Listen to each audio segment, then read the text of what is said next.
You're listening to the Claret and Big Blue podcast on the Pass the Gravy Podcast Network. Damn, Daniel. Over the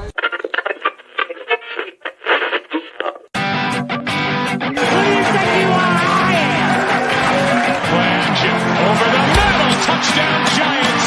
Taken away by Wicks. Oh, it's glorious. It's Pettis to Jones. Oh, what a catch by Daniel Jones. Cleared as far as Saeed Ben Rama.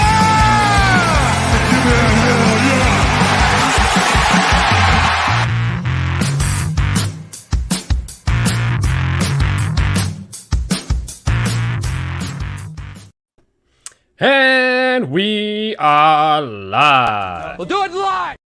Welcome everyone to Claret and Big Blue, probably the only podcast on the internet dedicated to West Ham United and the New York Giants.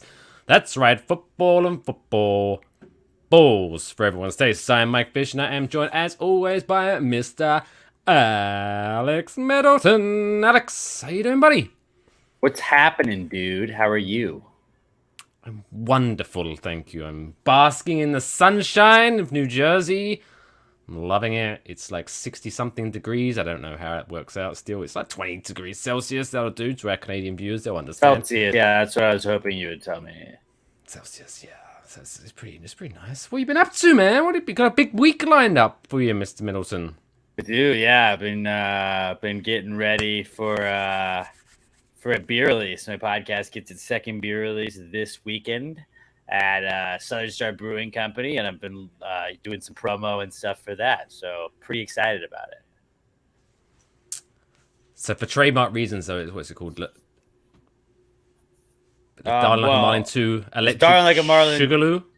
Darling Like a Marlin 2 Electric Boogaloo is the name of it. We had Darling Like a Marlin last year, and they're like, we should bring Darling back, but we're going to change it from a blackberry sour to a mango sour. And I was like, I just want to start giving it Fast and Furious names as many times as they'll let us do it. It's very possible they only let us do it like this is our last time, but if they let us do a 3, like I got to find some other Fast and Furious type name to come up with 3. 3 on the tree. Did you ever watch like the Naked Gun series? Was that with O.J. Simpson? I think he was in the second one. I didn't really watch it, but I know that he was in one of those. But yeah, their third one was called Naked Gun 33 and a Third. Maybe that could be where you go. Darling Like a Marlin 33 and a Third. I'll see what I can do there. Yeah, we got a year, hopefully. Line it up. So, yes. Giants news. No Giants news, pretty much. Everyone's still speculating. Mock drafting, man. We're almost there. What are we, like 2 weeks away now? 2.5 weeks? Yeah. Like that? Oh, my God. The 28th, so 2 weeks, yeah. What's your... Have you got any ear to the ground news? What's Joe Shane doing? I know you're We're going to draft the best available player. Is what I hear think first. Bobby really Thunder Waffles hopes to see me at the beer release. I wouldn't hold your breath. You're not gonna show up. Probably wow, not. Dude. Probably Biggest not. day of my life. You're not gonna show up. It's my beer release. So far. Biggest day of my life so far. Yeah. Maybe you're gonna do a live podcast on that day. Absolutely not. We'll not do a podcast at my wedding. Be tempting though, wouldn't it? No, it wouldn't be tempting at all. It's a pretty easy call right there. Is that an easy call for you, or is it an easy call because you're getting easy call stared for at me. right now? It's an easy call for me, absolutely. Or a beer release. Do a beer release. Alex and Emma's beer. That'd be good. That'd be funny. But yeah, so I won't be there, unfortunately, since I live many miles away and my wife would kill me. But anyway, this past week... I don't want you hanging out with those Southerners. Yeah, it's scary in Texas. You'll get shot. It's a fact. They're all cowboys down there, you know. Maybe. I'll be there 5 minutes, have a couple of drinks, say something wrong to the wrong person. Suddenly I'm in a duel. Won't be a Walking very 10 okay paces. corral after that, yeah. I don't even know how to ride a horse. I won't know how to get around. It's essential if you want to come to Houston is riding horses. I'll be arriving at the beer release backwards on a horse getting dragged. Yeah, you'd look. I'd look a You fool. look still. Yeah. Maybe it is a good idea that you're not. Yeah, I can't do that to my reputation. So West Ham this week. Let's talk about the first game where we played in the Europa League quarterfinal, first leg against Lyon.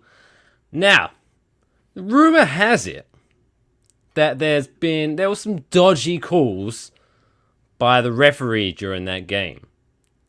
Now, I honestly have no idea why anyone would come to such a conclusion, because as far as I'm aware, that man has a fantastically clean reputation. Oh wait, no, he got banned for 6 months for max fixing. Oh dear. Oh dear. Oh dear. What a bastard. Man. That guy That's a bad look. was an absolute shit cunt. What were your thoughts? What are your thoughts? I mean, let's go to the main talking points. Red card, Aaron Cresswell. What was your thoughts at the time, and then maybe The letter of the law?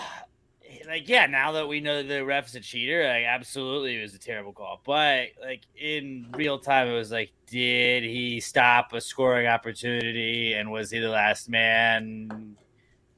Yeah. Yeah, kind of was. I wasn't happy with it. It was a little bit unnecessary on Cresswell's part. But yeah, like the commentators kind of just being like, yeah, by the letter of the law that he was the last man there, that's a penalty. So like because of that, I think it was the right call. It just fucking sucks that it happened right at half. It was just like, I guess the what's the word? The ability, I guess, to look back, hindsight being 2020. It was kind of frustrating because he was moving away. Technically, he was moving away from the goal, so Cresswell could have just let him go. But it was very soft. It was like hardly a touch. I mean, like I say, letter of the law. Cresswell should have gone in, and he let him do that. He didn't have anybody to pass to. He didn't have anybody to cross to. He just had to kind of sit there. But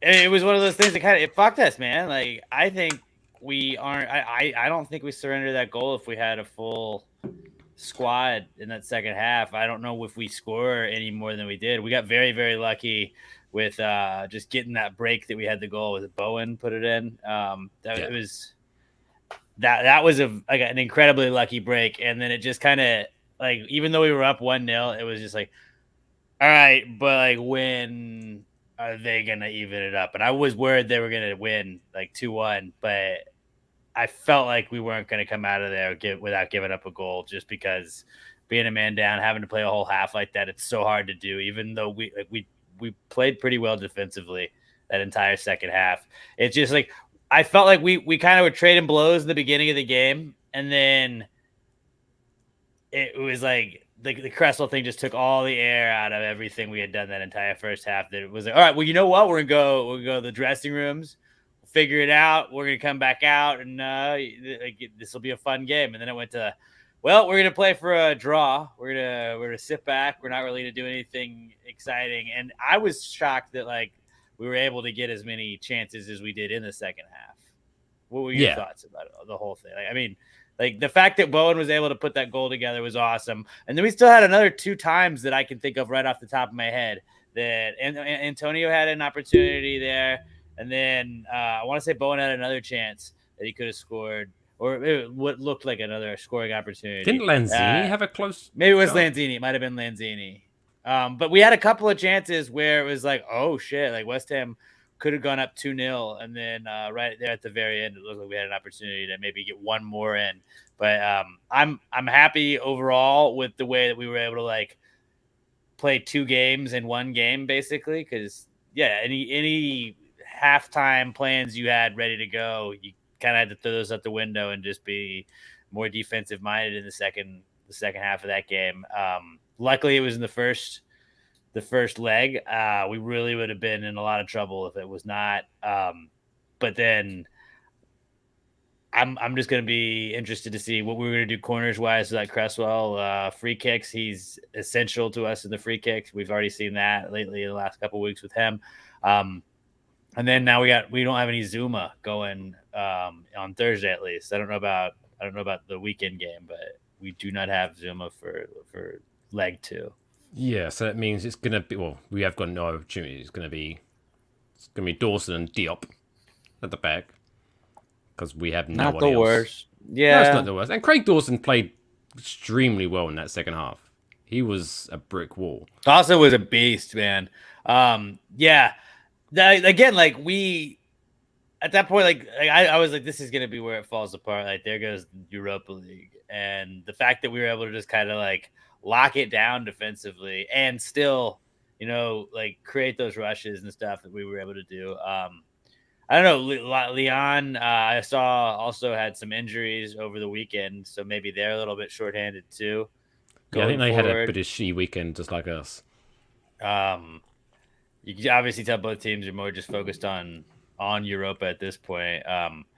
But yeah, that was definitely the better of the 2 games that we watched, even with the Cresswell red card. I mean, you think that it should have been red card though? Like it would have been hard to not call it a red card because of because it was right at the edge of the box, wasn't it? Yeah, I just the only I guess I understand. I would have gotten a free kick, but like it was definitely a yellow. A straight red was a lot, but by the way they were explaining it, you're like, yeah, he technically did that. It is a penalty honestly, shot in hockey. If you trip the guy that's on a breakaway, that was kind of what he did.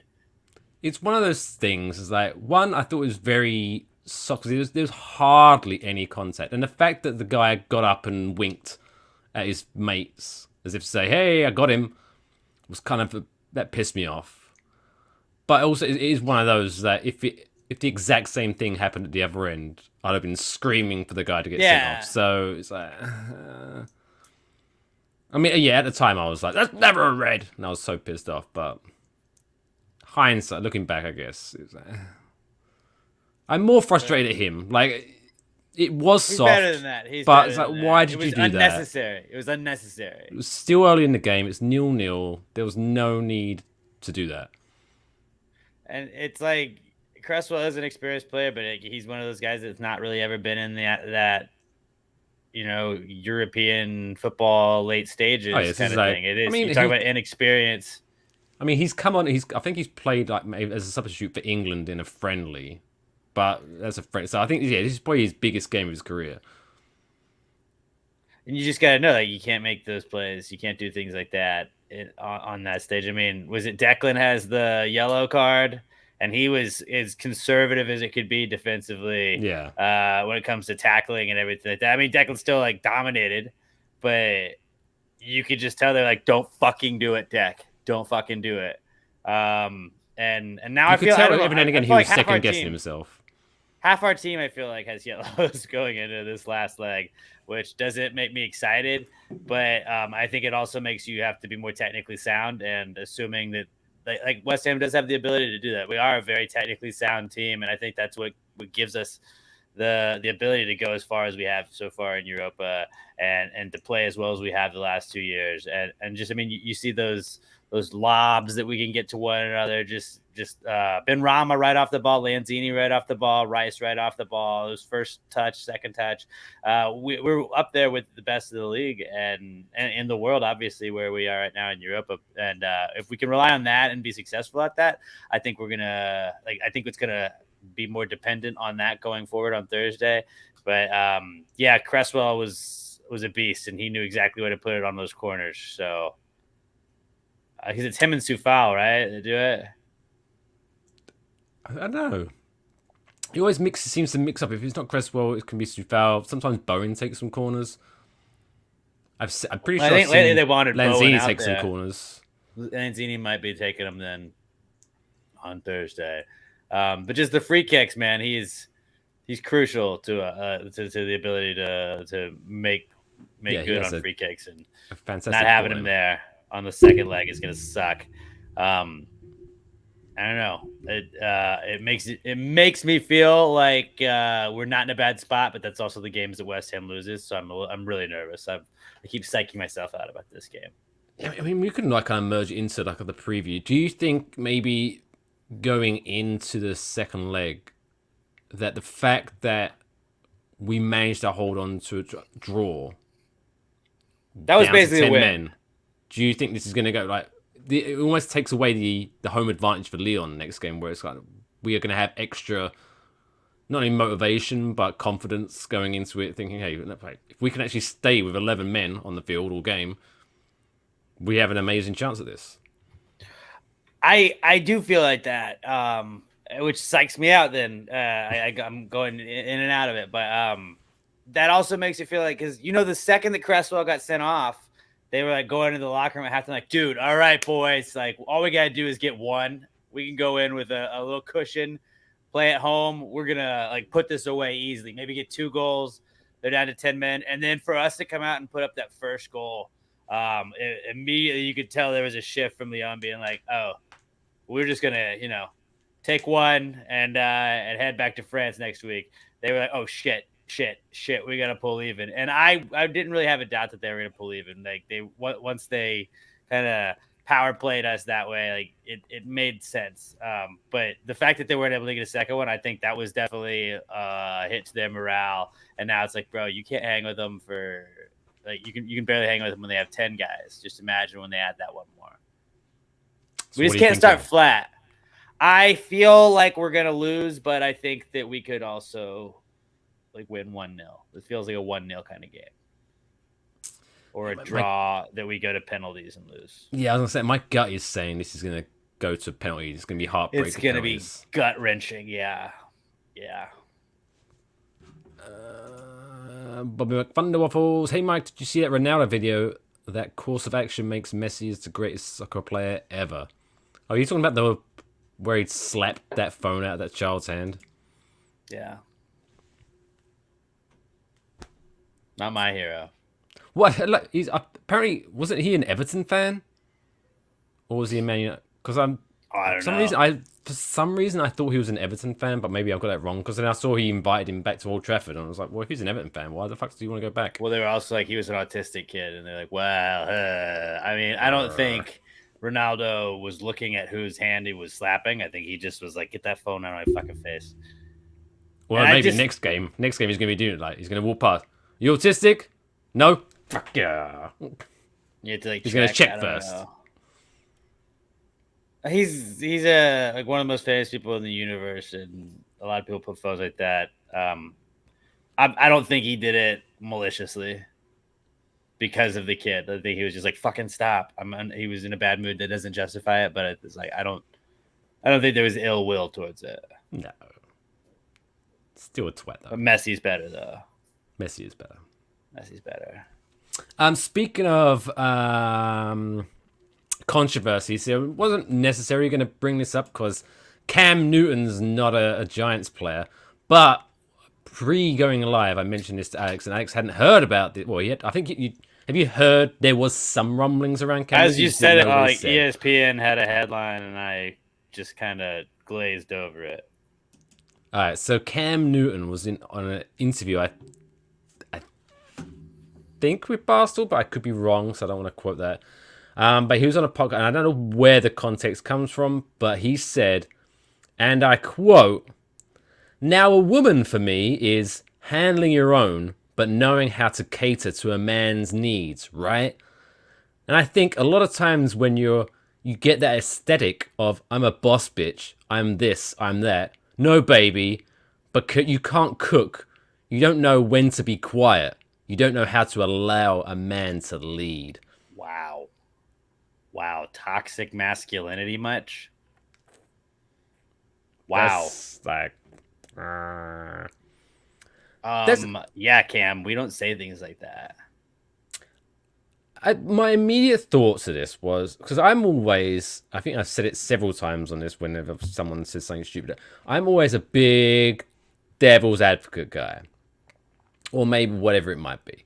There's really no devil's advocate way to look at this, but also it's kind of like, surely this man has been around long enough in the public eye to where at least there must be some kind of internal dialogue that says, hey Cam, even though you think this,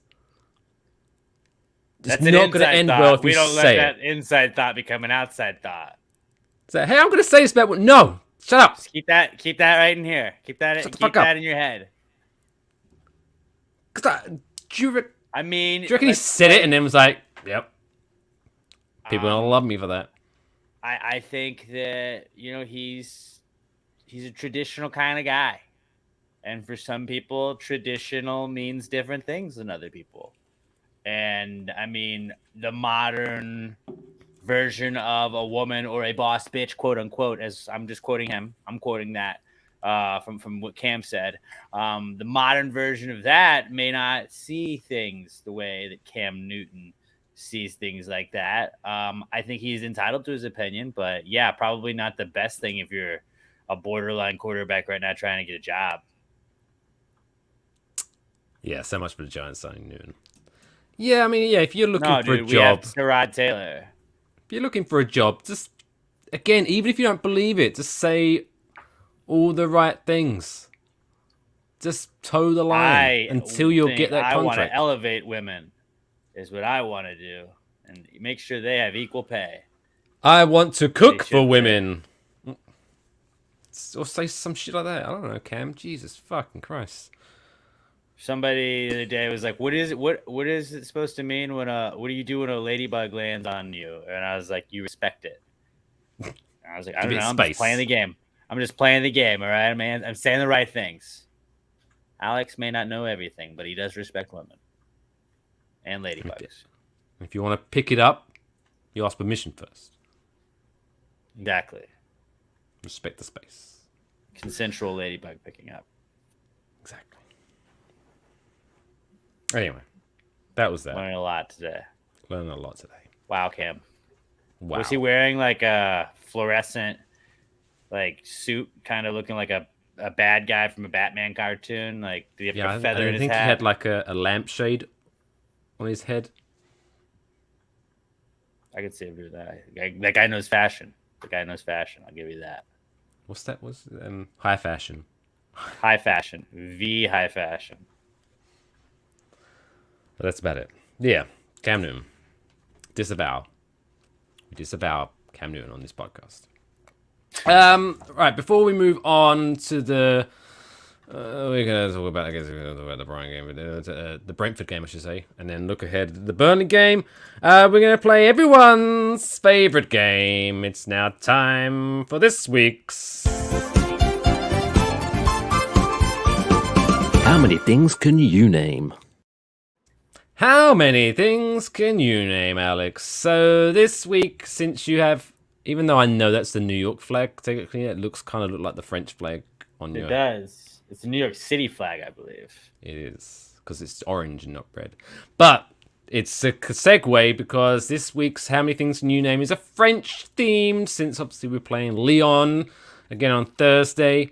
So this week's How Many Things Can You Name is going to be how many things can you name with French in the name? For example, I'll give the easy one, French fries. Yeah. That's what we're going for here. I'm going to give you 30 seconds on the clock to name how many things that you can think of with the name French in them. And your time starts now. Yeah, French fries, French toast, French dip sandwich, just the French dip, French onion soup. Yep. French doors. Sure. French doors are definitely a thing. Frenchy's chicken.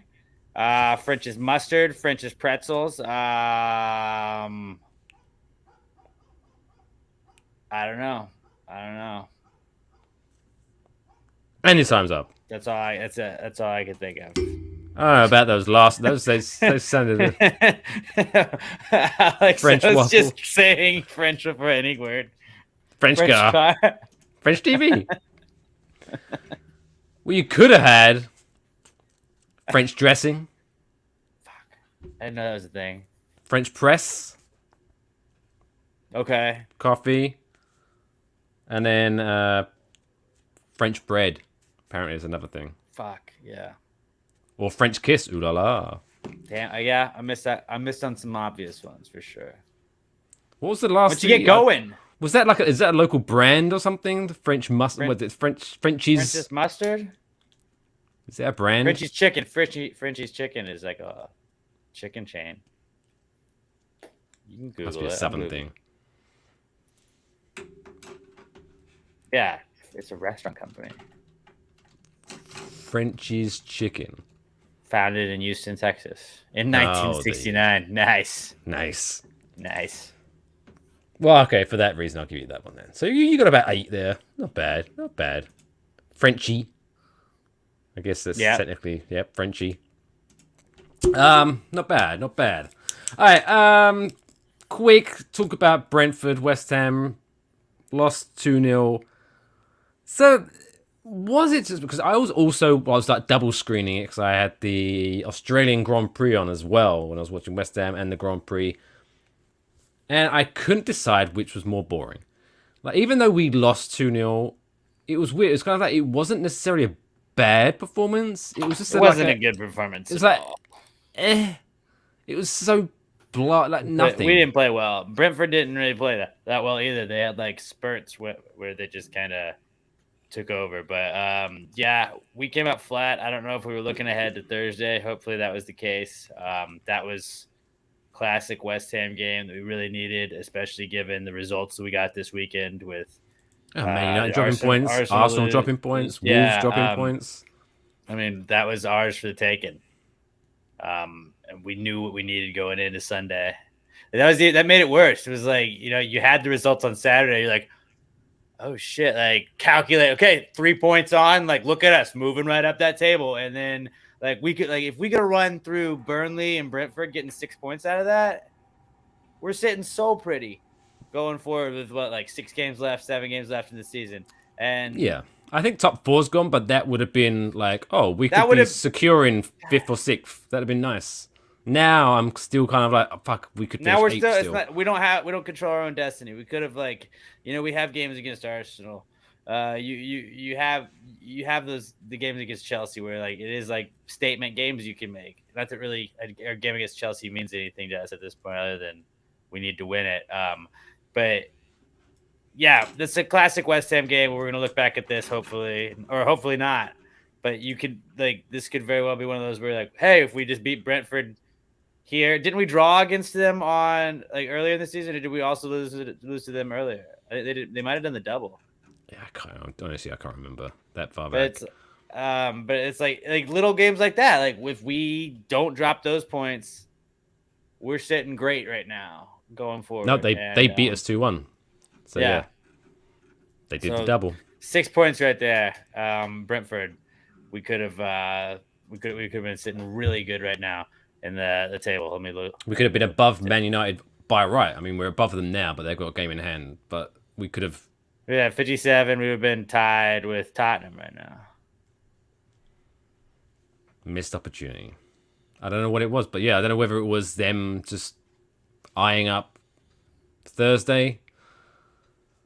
But it just looked like better fucking be what it was. They just showed up flat. Yeah, they didn't do anything to deserve to win. But let's put that game in the rearview mirror. I'm fucking done talking about Burnley. After the Lyon game, we got Burnley. And now I have no fucking idea because Burnley, they're 18th. Surely they're going to get relegated. They've won 1 out of the last 5. That looks like a game we should win. Now I don't know. I don't know anymore. Yeah, everything. It's got my head's all upside down. I don't know what to think. It all depends, I guess. In realistically, that's a 2-0, 2-1 West Ham win to me. Just looking at it, what it should be.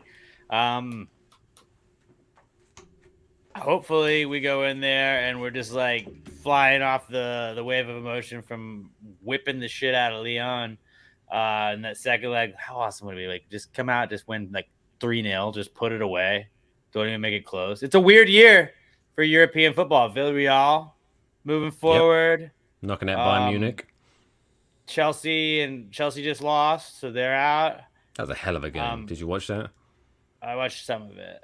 But hell of a game. I like Pulisic, but fuck Chelsea. And also, Russia, problematic. Yeah, they're still rushing right Problematic. now. So boo them. Boo Chelsea. And were all those marked off seats? Were those supposed to be Chelsea seats? No, because they're all around the stadium. So I'm assuming it's some kind of security thing. So the fans aren't close to the.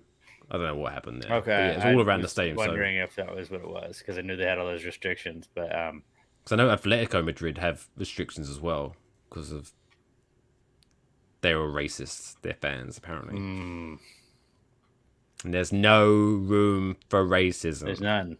Ask our friend Arlo. But yeah, if we could get a win like that against Lyon, we like this is a West Ham letdown game. Burnley is for sure. I just think that I think we gotta win. We can't lose back-to-back games like that. No, and I'm We're hoping gonna go out. that We're gonna either win way- Thursday. We're gonna come back. We're gonna ride off of that, and we're gonna win Sunday. Yeah, either way, I'm hoping that either we beat Lyon and we're riding that wave and we smash Burnley, or we lose to Lyon and then we're like, We're fuck, not gonna now lose we need Lyon. We gotta win. now we need against to focus on the league and we're gonna smash them either way. So I'm hoping for like a good win against Lyon and then like a 5-0 win against Burnley. Fuck those guys. That's what we want. That's what we want. That's And what that's, we I want. guess, We're our massive. official prediction. Before we go, a couple of news and notes are West Ham linkages. Obviously, in the summer, no surprise, West Ham are linked with Jesse Lingard, who's going to be available for free. Other names, apparently James Tarkowski, who's the defender at Burnley, I believe, who's pretty solid. I could see him linking up well as like the double-hard bastards, him and Craig Dawson, like the bouncers. And then Ben Brereton Diaz. I don't know how to pronounce his Brereton in the middle, but yeah, the Blackburn striker, which I'll take. I just want a striker, any striker. He scores goals. Anybody that we can Take add him. some depth. We're gonna be playing European football next year, dude. We're gonna be playing European football again. We're gonna be playing So Champions we're gonna League have because to we're have going to win the Europa League. Have to have depth. Because even like, it's not even set that if we go through, it's not even set in stone that we're going to be playing Barcelona because I think they drew their first game as well. So who knows? Who knows? Could be up for grabs. FC Eintracht or whoever it is. You never know with the German teams. The They Germans. pull it yeah. out. Except for Bayern, who are out. It's a rough year for German football. Speaking about my podcast, so what's your schedule this week? Because I know you got doing the live podcast on Saturday. Have the good people of the Gravy Gang got another episode to look forward to tomorrow, or what are you doing? You passing it over to Yeah, next? tomorrow we're gonna have a regular episode of Pass the Gravy. We're gonna do a mock draft of voices because we lost Gilbert Gottfried today. So the best voices we're gonna pick, or I guess just voices in general. He we're had gonna an pick the most- amazing voice. Yeah, he had a very notorious voice. So we're gonna do the best voices mock draft. We're gonna talk about the USFL's relaunch this weekend. Promote our beer some more, and then answer some questions and tell you guys what's not cool. I'll pitch you guys some more ideas as well. And then Saturday out at the brewery, if you're in Texas, 3525 North Fraser Street up in Conroe. We're going to do a live recording of Pass the Gravy. We have 5 bands that are going to be there. We're going to have Vortex kicking things off before us. We're going to go on around 1:15. Then we're going to have Kyle Garrett play some of his new music. We're going to have Bullet Head after that. Then we're going to have Bar Rats following that. And then we're going to have Sedated, a tribute band for the Ramones, playing. Nice. I want to To close be things out. sedated. Yeah, it's pretty awesome. It's like a festival, and we're gonna be supposed to be getting to do it on the outdoor stage at the brewery, which we've never gotten to do before. So it's gonna be like a festival. But yeah, this Saturday, April 16th, at Southern Star Brewing Company. And if you don't get to make it out there, we will post the episode as a bonus episode on Monday. Does that mean are you going to skip an episode? So you get next week? two. You get 2 weeks or 2 episodes next week, Monday and Wednesday episodes. Yeah, we're spoiling you. All right. So is this So going we to be never did anything for you. officially the first ever Pass the Gravy festival? I'd like to think so. Yes. Someone's Darling Fest. going to have to be like wave a flag. They have flags at festivals all the time for some reason. I don't know why. Oh, we'll bring it past the gravy flag. Yeah, just get someone randomly waving it during the I band love playing. that. Yeah, And a- like a and a pinata. flare. Somewhere there's a pinata on a pole. Flare. And then a woman has to be on someone's shoulders. Lots of glow sticks. Not headdresses, because those are cultural appropriating. We don't do that anymore. Right? We don't do that. No. But yeah, it'll be fun. So yeah, Pass the Gravy. New episode Wednesday, and then come check out our beer release, Darling Like a Marlin 2 Electric Boogaloo, a mango sour on Saturday. What do we have to look forward to on the Waffle Box? Well, Alex, thanks you very much for asking. So this week on Waffle Box, we've got the dumbest world record of the week, which is a stinker. That's a little clue. It's a stinker. All right. We're talking about Gordon Ramsay being a good guy for a change. We're talking about Jake Gyllenhaal's new movie, Ambulance. And then we're also going to take a little step back in time and check out what Tinder was like in 1966.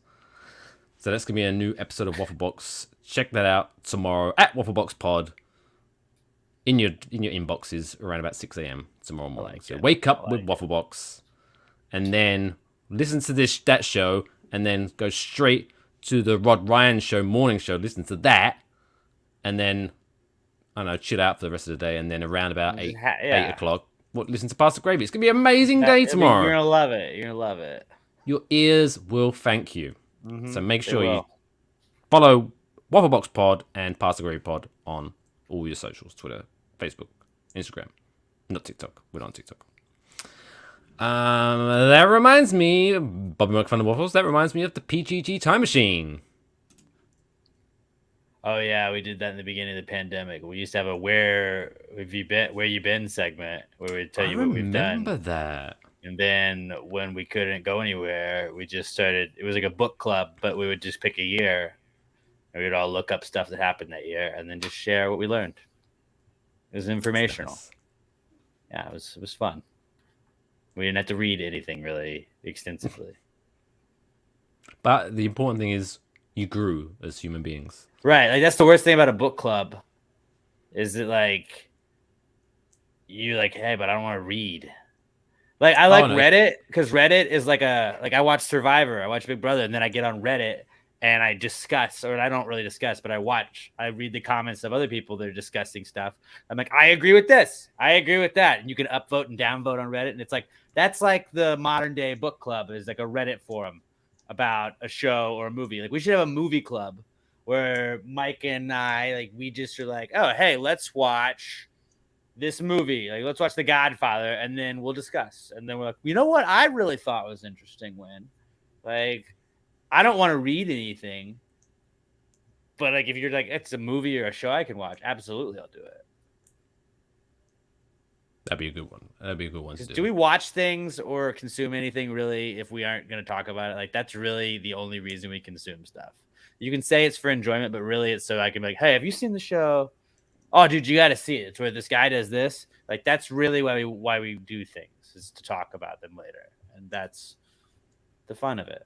And book clubs were cool if you want to read, but I don't want to do that. Has Pat fixed his internet yet? It's hit or miss. No. I'll say maybe at the end of the season, before we take our summer break, we could do a special crossover movie club episode. That'd be fun. We might. That'd be funny. That would be interesting. Get him and Bobby Jokes on.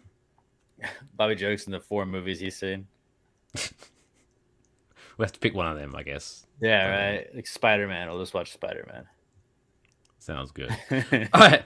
Well, make sure you follow all that I say at CBB Pod. If you are listening to us, make sure you can watch us live every Tuesday at 6 o'clock Eastern and 5 o'clock Central on YouTube, Twitch, and Facebook.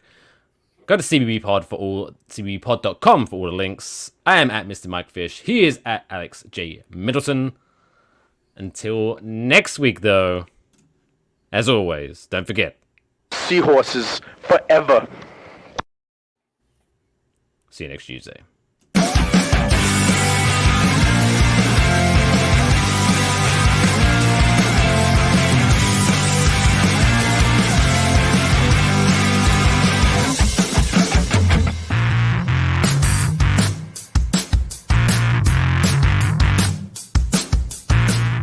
Hey, let's go to Peyton. He's going to break down that touchdown. Can't hear shit. Never mind.